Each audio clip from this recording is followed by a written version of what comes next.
All right, thanks everybody for checking out the video and making it all the way to the Save the Walnut People Lab. First thing you're gonna do is grab your cart to make sure you have this thing going. We're gonna hit this green button once, and that's gonna turn it on. You need to write this number down, 1.2962, or whatever your cart mass is, and that includes all the masses inside here. It includes the cart and includes the wooden chassis that we have for this. Now, you are going to place your bumper on the cart like this and put some tape around it. I'm not gonna let you see inside my magnificent bumper that I made. It's top secret. So when you do this, it's just like picking up a grab. You're like, okay, I need to see a 0H408 come by. That's the grab I'm looking for. So when you turn on your LabQuest Pro, what you're gonna do is go Sensors, Wireless Device Setup, Go Direct. Now this Go Direct is currently looking for that grab, waiting for my grab. Oh, there it is, 80H4008, that's us.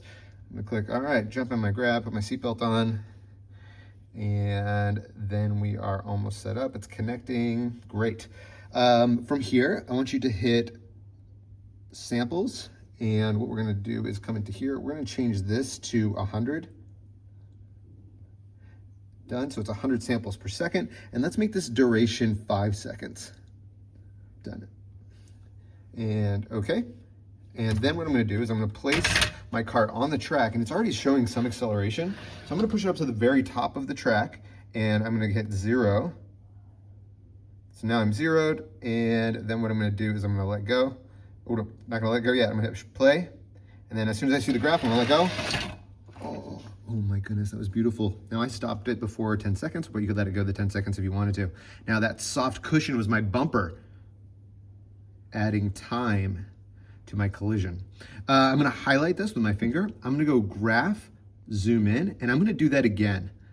Graph, zoom in. Now from here, I'm gonna choose this point and this point. Now this last point right here is really close to where it goes under the axis, the x-axis. And I really don't want too much under the axis, so it's gotta be your call whether you want to include that or not.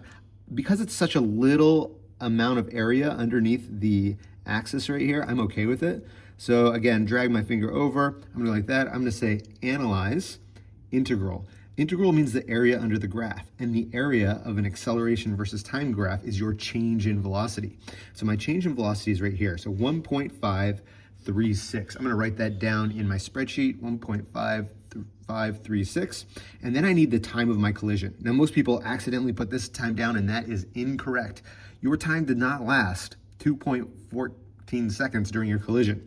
So in order to get the time of your collision, you have to go Analyze, Delta, graph 1, and then again, you're gonna select where the impulse was.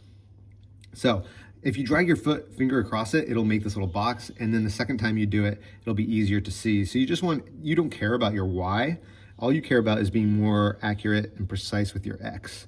So I'm gonna go to there, and now it says my change in X is 0.07. So now that is the time of my collision. So I need to take my change in velocity and my change in X from this data. All right, good luck, and I look forward to seeing your learning.